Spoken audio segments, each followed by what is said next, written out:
भाद्रव मास शुक्ल पक्ष पंचमी तिथि এই পবিত্র পঞ্চমী তিথির নাম ঋষি পঞ্চমী।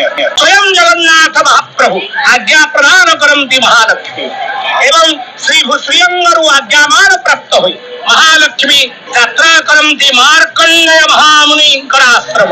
ମାର୍କଣ୍ଡ ଆଶ୍ରମରେ ସ୍ୱୟଂ ଭଗବତୀ ମହାଲକ୍ଷ୍ମୀ ମାର୍କଣ୍ଡ ମହାଦେବଙ୍କର ଭିତର ଗମ୍ଭୀରିଆ ଭିତରେ ଆଜି ମହାଲକ୍ଷ୍ମୀଙ୍କର ସେଠାରେ ସ୍ୱତନ୍ତ୍ର ଭାବରେ ସ୍ନାନ ହୋଇଥାଏ, ମାର୍ଜନା ହୋଇଥାଏ, ବନକଲାଗି ହୋଇଥାନ୍ତି, ନୂତନ ବସ୍ତ୍ର ପରିଧାନ କରିଥାନ୍ତି। ତତ୍ପରେ ପୂଜା ପଣ୍ଡା ସାମନ୍ତ ମାଙ୍କ ଆଗରେ ବିରାଜମାନ କରି ଋଷି ପଞ୍ଚମୀର ପୁରାଣର କଥାକୁ ଆଜି ଶ୍ରବଣ କରାନ୍ତି, ଯାହାକି ଋଷି ପଞ୍ଚମୀ ବ୍ରତର କଥାକୁ ମହାଲକ୍ଷ୍ମୀ ହିଁ ଶ୍ରବଣ କରନ୍ତି।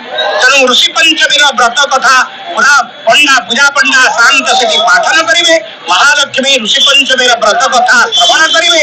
ତତ୍ପରେ ଶୀତଳ ଭୋଗ ହବ, ବନ୍ଦାପନା ହେବେ, ପ୍ରତ୍ୟାବର୍ତ୍ତନ କରିବେ ଶ୍ରୀମନ୍ଦିର। ତେଣୁ ଆଜି ଏହି ପରମ ପବିତ୍ର ଦିବସ ଋଷି ପଞ୍ଚମୀ, ଯୋଉ ଋଷି ପରମ୍ପରାରୁ ଆମେ ସୃଷ୍ଟି ହେଇଛେ, ପ୍ରତ୍ୟେକ ବ୍ୟକ୍ତି ନିଜ ନିଜର ଋଷିମାନଙ୍କର ଉଦ୍ଦେଶ୍ୟରେ